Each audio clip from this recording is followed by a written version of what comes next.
Puta. At na lang, bigyan mo na lang ako ng ano. Bawal din maging guwapo. Magkapangyarihan na lang, no? Kapangyarihan na lang, siguro. Ano gusto mo kapangyarihan? Sige, ito. Gagawin kita.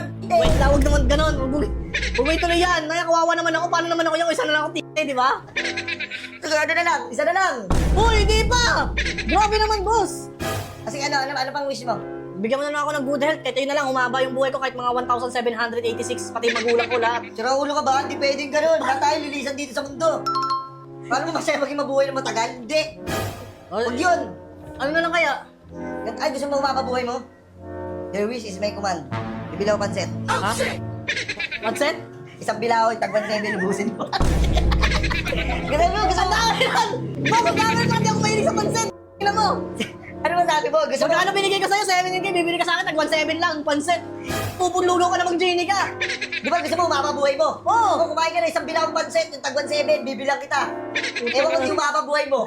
Boy. Pagkadami-dami nun, boss. Ano naman tsaka hindi ako mahilig sa pansit. Fuck, pansit.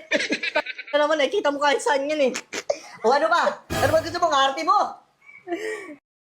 Ganito na lang. Ibalik mo sa akin 17K na, yun na lang yung wish ko, tapos bumalik ka na sa ano. Alam mo, bumalik ka na sa takore. Di mo nyo. Wala ka naman. Wala ka naman mapapala sa'yo. Ako, wala mamamala sa'yo. Tingnan mo, Diablo. Oh! Boss! Ano mo kaya naman pala eh. Wala na, ako na rin pakilala. Tagal mo. Ano mo? Akin na yung ano? Ikaw pala nag-set up dito, naglagay sa labas. Ina mo ka. Sorry. Sa akin yan. Ina mo. Kunin mo na. Kunin mo na yan. Kaya ginto yan, pwede mo ibenta yan. Kahit sa junk shop, pwede yan. Ganito plastic. Boss!